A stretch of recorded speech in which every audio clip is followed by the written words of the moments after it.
Hello guys, चलो आज हम स्टार्ट करते हैं sovereignty. Please subscribe my channel and please support me. ठीक है, प्रीवियस वीडियो में हमें बेसिक ऑफ प्रियम्बल पढ़े थे। अब प्रियम्बल में अंदर जो जो वर्ड्स थे, जैसे सॉवरेनिटी, सोशलिस्ट, डेमोक्रेसी, रिपब्लिक, जितने वर्ड थे, जैसे जस्टिस, इकोनॉमी के सारे words one by one explain करेंगे और इनको क्या बोलते हैं। देखो, the ideals mention in the preamble, ये आइडियल्स आइडियल्स का मतलब आइडियल्स कौन कौन से थे। देखो, डेमोक्रेसी, सॉवरन, सोशलिस्ट, रिपब्लिक, ये तो सब हो गए, क्या बोलते इसको, आइडियल्स। और जो उनके ऑब्जेक्टिव और वो थे, वो कौन से थे, जस्टिस, लिबर्टी, फर्टिनिटी, ये सब चीज़ें। ठीक है, तो सॉवरेनिटी के बारे में देखते हैं क्या है।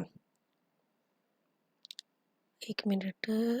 हाँ, देखो, sovereignty means the country's government is totally independent and it does not acknowledge any arbitrary power as supreme with respect to the governance of country either within the its boundary or internationally। चलो देखो, sovereignty का मतलब क्या होता है। sovereignty means it's completely independent from any other supreme power. जैसे मान लो कि अभी अभी का सिनेरियो देख ले, करंट सिनेरियो में क्या है कि सुप्रीम कोर्ट आ गया है मुँह से।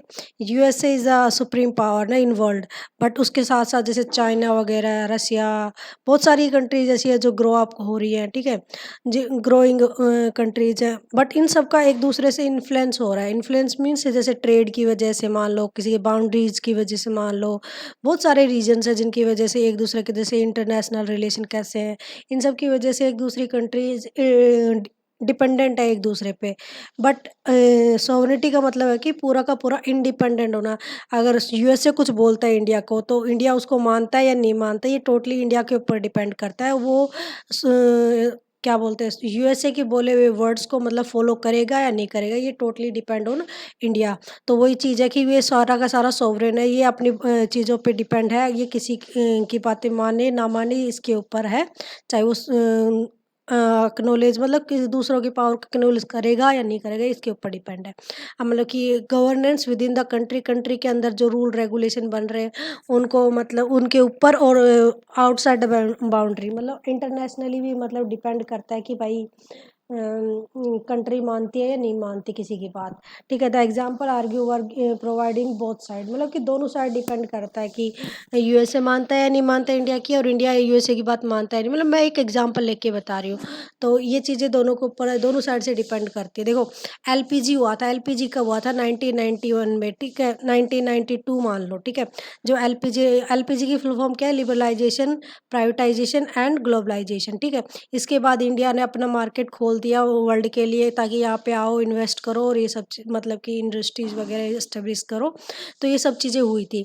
बट इसके बाद बोला गया था, लोगों ने बोला कि इंडिया ना अब सॉवरेन नहीं रहेगा, क्योंकि इंडिया दूसरों की बात मानेगा, इंटरनेशनली लोगों पे डिपेंड हो जाएगा। तो लोगों का मीन्स कंट्रीज़ पे डिपेंड हो जाएगा, तो इंडिया की जो पावर है वो रिस्ट्रेन हो जाएंगी, रुक जाएंगी, वो सारी की सारी मतलब बंद जाएंगी। तो ये सब चीज़ें एक मिथ था, मिथ नहीं है, मतलब कि इस चीज़ को इंडिया की जो सॉवरेनिटी का जो एक फंडा है, वो इन सबको एक नकारता है, मना कर देता है कि नहीं, ऐसा कुछ नहीं है। ठीक है, India is the countries are part of number of international organisation like UN है, यूएन, यूरोपियन यूनियन, बहुत सारी कंट्रीज है, जैसे आईएमएफ है, बहुत सारी मतलब कि ऑर्गेनाइजेशन है, इनका पार्ट है इंडिया। तो इन इन सब की वजह से इंडिया, क्या बोलते हैं इसका, जो डिसीजन मेकिंग पावर है वो डिग्रेडेड होगी या कम होती है। तो ऐसा कुछ बोलने लगे सब लोग कि अगर एक दूसरे पे डिपेंडेंट रहेंगे, तो इंडिया की जो सॉवरेनिटी की सॉवरेन पावर है वो कम होगी, रिड्यूस होगी। तो इन सब, ये सब चीज़ों को मतलब कि अपने जो इंडियन की जो सॉवरेनिटी है, इंडिया की जो सॉवरेनिटी का जो फंडा है, वो डिनाई करता है कि ऐसा कुछ नहीं है। इंडिया अपने हक में जो सही है उसी का फैसला लेता है, दूसरों के ऊपर कोई ऐसा नहीं है कि भाई अगर वो कंट्री बोल रही है तो वो काम करेगा, नहीं तो नहीं करेगा, ऐसा कुछ नहीं है। ठीक है, ये सब आगे मैं पूरा एक्सप्लेन करके बताऊंगी। However in case of India this argument is not completely true, मतलब कि देखो, यहाँ पे ये चीज़ प्रूव कर रही है कि इंडिया ना सॉवरेन नहीं है। देखो, in the era of LPG it is argue that none of countries is completely sovereign including India. मतलब कि एलपीजी के बाद, जो 1991 के बाद सारी की सारी कंट्रीज, कोई भी कंट्री वर्ल्ड में ना सॉवरेन नहीं है, क्योंकि सारी कंट्रीज एक दूसरे पे डिपेंड है, और ऊपर से सब कंट्रीज यूएन का पार्ट है, यू का, एयू का, मतलब ईयू का, आईएमएफ, बहुत W W M O, IMF, और क्या, WTO, वर्ल्ड ट्रेड ऑर्गेनाइजेशन, इन सब का पार्ट है। तो इस वजह से क्या है कि एक दूसरे पे डिपेंडेंट है और सॉवरन नहीं है। बट ये सब चीज़ों को मतलब इससे क्या प्रूफ होता है कि इंडिया सॉवरन नहीं है। बट देखो इसके बाद वेरियस ट्रीटीज, देखो ये इसमें एक्सप्लेन कर ही रखा, वेरियस ट्रीटी रिस्ट्रेन और pressurise on the decision making process capacity of the country and thus they lose their sovereignty. But ऐसा कुछ नहीं है इंडिया के केस में। देखो, when India take the decision keeping in mind the interest of the people of India and which is the demand of diplomacy and not lose of sovereignty। मतलब कि India अगर कोई फैसला लेता है वो इसके अपनी खुद की कंट्री के लोगों का और अपनी कंट्री के डिमांड हक में है, वही फैसला लेगा। वो किसी को दबाव में आके ऐसा कोई फैसला नहीं लेता और ना ही किसी के कहने पे कुछ ऐसा करता है। ठीक है। Also in the larger interest of India, if India has to put in foot down then it does not irrespective, it irrespective of pressure or it does asset of national interest। मतलब कि देखो, अगर कोई decision ऐसा है कि India उनके हक में ले लेता है, जैसे कि यूएसए ने कुछ बोल दिया और इंडिया ने मान लिया, तो वो उसका मतलब ये नहीं है कि इंडिया झुक गया। इंडिया झुका नहीं है। इंडिया क्या कर रहा है कि इंडिया अपनी कंट्री के, अपने नेशन के इंटरेस्ट में वो फैसला ले रहा है कि हाँ भाई, हमें इस टाइम पे झुकना ज़रूरी है। कहते हैं ना, हर बाप को भी हर कुत्ते को बाप बनाना पड़ता है अगर टाइम सही नहीं है। तो मतलब वही चीज़ मान लो कि कभी-कभी ऐसा होता है कि नीचे झुक के हम अपना काम निकाल सकते हैं, तो वैसा सेम सिस्टम है, सेम मतलब कि थ्योरी है यहाँ पे भी। देखो, एक एग्ज़ाम्पल दिया हुआ है कि एस-400 डील, एस-400 डील क्या थी? ये एक रसिया का एंटी मिसाइल एक एंटी मिसाइल एक वो है, क्या बोलते हैं, एक एंटी मिसाइल इक्विपमेंट है जो क्या यूज़ आता है, मिसाइल अगर कोई इंडिया पे अगर अटैक कर रही है तो उसको हवा में मार के गिराना, ये रसिया का है।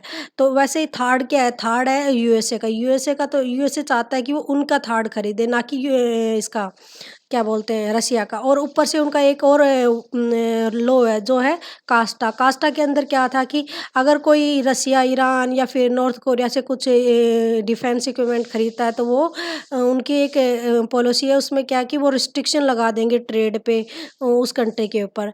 तो वो चीज़ यहाँ पे फॉलो करने की कोशिश कर रहे थे। उन्होंने इंडिया को बोला, मतलब यूएसए ने इंडिया को बोला कि तुम थार्ड मत, ये एस-400 इक्विपमेंट मत खरीदो रसिया से, और अगर ऐसा कुछ करोगे तो हम आप पे रिस्ट्रिक्शन लगा देंगे। जबकि इंडिया और यूएसए बहुत अच्छे, क्या बोलते हैं उसको, ट्रेड पार्टनर्स हैं। मतलब इंडिया का one of the most trade with USA, मतलब सेकंड मोस्ट मान लो या मोस्ट मान लो, बिकॉज़ अभी वो चेंज होता रहता है। जैसे यूएसए और क्या बोलते हैं इसको, चाइना, ये मतलब एक दूसरे से ऊपर नीचे होते रहते हैं। तो इंडिया ने क्या किया? माना ही नहीं वो बात। क्यों नहीं मानी? क्योंकि वो इंडिया के इंटरेस्ट में था ही नहीं। इंडिया सॉवरेन कंट्री, इंडिया जो चाहे अपना फैसला ले सकती है। तो ये एक एग्जांपल है जिससे हमें फॉलो होता है। जैसे ऐसे बहुत सारे एग्जांपल हैं जो मैं बता सकती हूँ। जैसे कि एक बार झुका था इंडिया, जैसे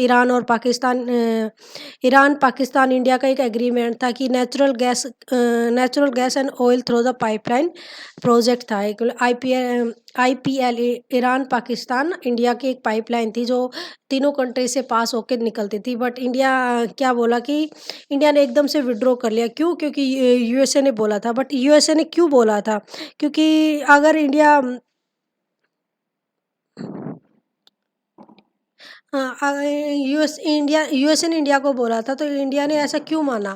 और इंडिया मान भी गया। इंडिया ने ऐसा क्यों माना? क्योंकि इंडिया के पास ना ज़्यादा प्रॉफिट हो रहा था। कहाँ से? यूएसए से ज़्यादा प्रॉफिट हो रहा था ट्रेड करने पे, compare to the Iran Pakistan India gas pipeline का जो प्रोजेक्ट था, उससे ज़्यादा कहाँ पे प्रॉफिट था?